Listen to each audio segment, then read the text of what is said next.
ایک بہت بڑا سوال ہے کہ جی ہم تحریک لبیک پاکستان کو ووٹ کیوں دیں؟ یہ بڑا عجیب سوال ہے کہ جی ہم تحریک لبیک پاکستان کو ووٹ کیوں دیں؟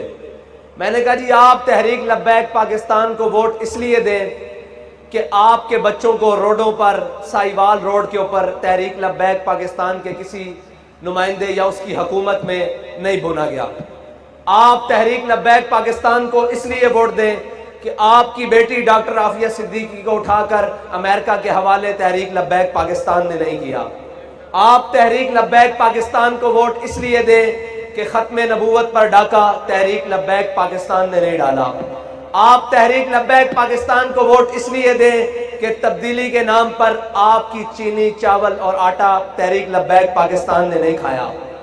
آپ تحریک لبیک پاکستان کو اس لیے ووٹ دیں کہ تحریک لبیک پاکستان نے پلیٹ میں کشمیر رکھ کر ہندوستان کے حوالے نہیں کیا۔ آپ تحریک لبیک پاکستان کو اس لیے ووٹ دیں کہ تحریک لبیک پاکستان کے نمائندوں کے بچے یا قائدین کے بچے یہودیوں کے پاس نہیں پڑھتے۔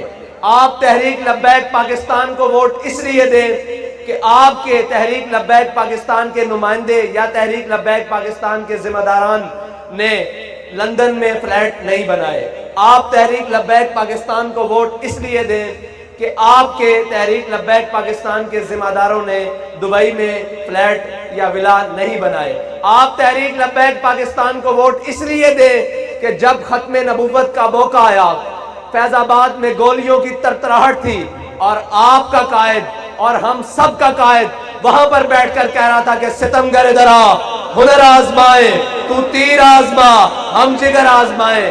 وہ جب گولیوں کی ترتراہٹ اور وہ کسی تمیز کے بغیر ہر کسی کے جسم میں گھس رہی تھی، تب آپ کا قائد بیٹھ کر کہہ رہا تھا ختم نبوت کے اوپر پہرا دیتے ہوئے کہ تسی بچے لگ دیو، اساں اے ہاتھ رسول اللہ دے نانا بلند کیتا، لبیک دا نعرہ لایا، اسی اس ہاتھ سے استعفیٰ لے کے واپس جانا۔ آپ تحریک لبیک پاکستان کو اس لیے ووٹ دیں کہ جب آسیہ ملونہ وہ گستاخ رسول جب اس کو رہا کیا اور باہر ملک بھیجنے کی کوشش کی گئی تو سب سے پہلے اپنی ویل چیئر کے ساتھ مال روڈ پر جو آیا اس کا نام خادم حسین رضوی ہے اور اس کی جماعت کے نمائندے ہم آپ کے پاس آئے بیٹھے ہیں۔ آپ تحریک لبیک پاکستان کو اس لیے ووٹ دیں کہ آپ کی بیٹیوں کو سٹیجوں پر تحریک لبیک پاکستان نے نہیں نچوایا، بلکہ جب بھی کوئی موقع بنا عالم کفر کی آنکھوں میں آنکھیں ڈالنے کا تو سب سے پہلے جو میدان عمل میں آئی اس کا نام تحریک لبیک پاکستان ہے، اس کا نام TLP ہے۔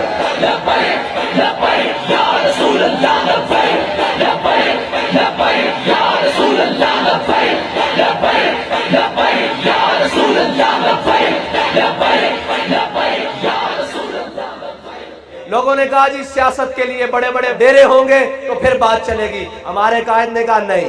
لوگوں نے کہا سیاست کے لیے بڑی بڑی گاڑیاں اور لینڈ کروزیں ہوں گی تو تب کمپین چلے گی، میرے قائد نے کہا نہیں۔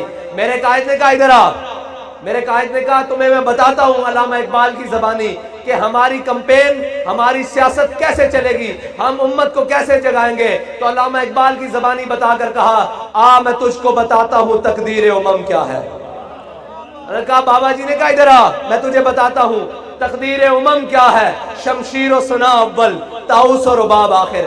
بابا جی نے کہا پہلے کھڑا ہونا پڑے گا، پہلے گٹلیاں چوسنی پڑیں گی، پہلے بدر جانا پڑے گا، پھر احد جانا پڑے گا، پھر عذاب جانا پڑے گا، خندق جانا پڑے گا، مریسی جانا پڑے گا، مستلق جانا پڑے گا، تبوک جانا پڑے گا، پھر کیسر و کسرا کی نعمتیں تمہارے پاؤں میں آئیں گی۔